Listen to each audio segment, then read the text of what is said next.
how do we better engage students around science, technology, engineering, and math with digital content? What are the benefits of utilizing kind of the environment that kids are used to today versus a very traditional environment that you and I grew up in, where it's, here's your textbook and we're going to go through chapter one, now we're going to go through chapter two.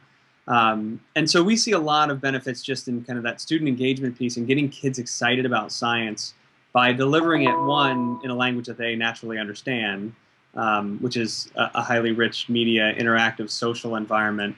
But two, delivering content that's also really relevant and current to their lives. And so one of the examples I often share is we actually have, at Discovery, we have a digital science textbook that we've gone through state adoption processes in many states. And so last year we went through the Florida adoption, and I remember one of the questions that was asked is, how often or do you ever update your content? And because it's digital, because we deliver our content digitally, the answer is absolutely and all the time. And it was a really relevant question at the time, because at the time the oil spill was happening in the Gulf. And we had Philippe Cousteau covering the oil spill.